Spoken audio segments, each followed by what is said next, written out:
हम सरकार को बार बार कह रहे हैं कि बहुत बड़ा नुकसान हुआ, ये अप्रत्याशित है, अनएक्सपेक्टेड है, दिस नेवर हैपेंड बिफोर, ये भी हमने कहा। लेकिन मुझे लग रहा था, शायद कुछ लोगों को लग रहा था कि ये रूटीन की चीज़ है, हर बार होती है, बरसात में होती है। लेकिन आज मंत्री जी आकर के इसको खुद देख करके जा रहे हैं और वो खुद महसूस कर रहे हैं कि ये नुकसान बहुत ज़्यादा नुकसान है और पूरा थुनाग बाज़ार को रिहेबिलिटेट करना पड़ेगा, पूरे गांव हमको शिफ्ट करने पड़ेंगे। गुंजाइश ही नहीं रह गई वहाँ पर गांव में किसी आदमी को रहने की तो बात छोड़िए, जाने की वहाँ पर गुंजाइश नहीं रह गई, ये स्थिति बन गई है। तो इसमें स्टेट गवर्नमेंट मैक्सिमम हमको फंडिंग करे। वन टाइम फंडिंग का विषय नहीं है, लॉन्ग टाइम प्लानिंग भी साथ उसमें लगता है। और ये बाज़ार को अगर हमको बचाना है, यहाँ थोड़ा बहुत जो अगर थोड़ा इस सारी चीज़ को बचाना है तो बहुत बड़ा मैसिव जो है प्रोटेक्शन वॉल का यहाँ पर अरेंजमेंट करना पड़ेगा। और वो IPS जो है जल शक्ति विभाग की ओर से मैंने कहा कि आप प्रस्ताव बना के भेजिए, सेंट्रल गवर्नमेंट के साथ हम भी टेकअप करने की कोशिश करेंगे और स्टेट गवर्नमेंट इसके लिए फंड प्रोवाइड करे। बात सिर्फ यही है कि इसको इस तरह से ना देखा जाए कि ये किसी और राजनीतिक दल के किसी विधायक का क्षेत्र है, ये प्रदेश का हिस्सा है।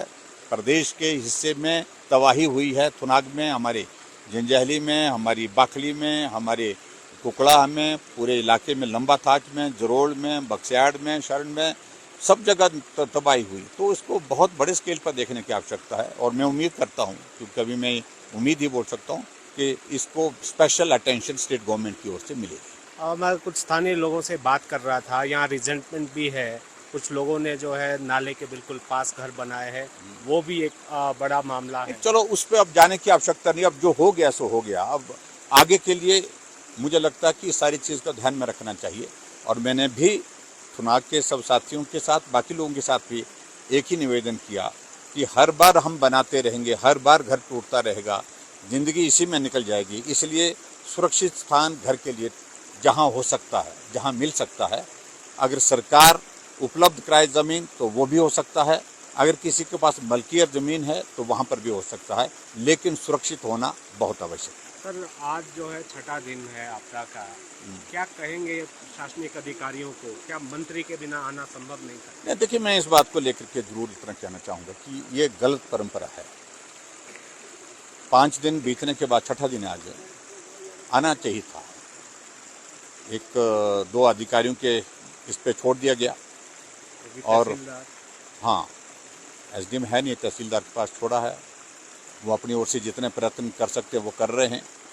लेकिन बहुत सारी चीज़ों को लेकर के आज हम जब बैठे, कुछ चीज़ों को फॉर्मुलेट किया हमने कैसे करना है, क्योंकि हमारे साथ भी शेयरिंग नहीं हो पा रही है। कम्युनिकेशन टूटा है, एक बात ही है, लेकिन आदत भी नहीं है थोड़ा सा। ये भी एक बड़ी विचित्र बात है कि अगर विपक्ष का क्षेत्र है तो अधिकारी जो है चुने वो प्रतिनिधियों के साथ कम्युनिकेट नहीं ना करे, तो मैं समझता हूँ दुर्भाग्यपूर्ण है। इस कॉन्स्टिट्यूंसी को एक तिनके की तरह जोड़ा है मैंने। सराज विधानसभा क्षेत्र जैसा इन लोगों ने अपने घर को जिंदगी भर मेहनत करके तिल एक जोड़ करके जो घर बनाया, मैंने सराज विधानसभा क्षेत्र को उस तरह से मेहनत से बनाया। आज हमारी इस तरह से यहाँ पर बर्बादी हुई है, तबाही हुई है यहाँ पर मौसम के कारण, आपदा के कारण।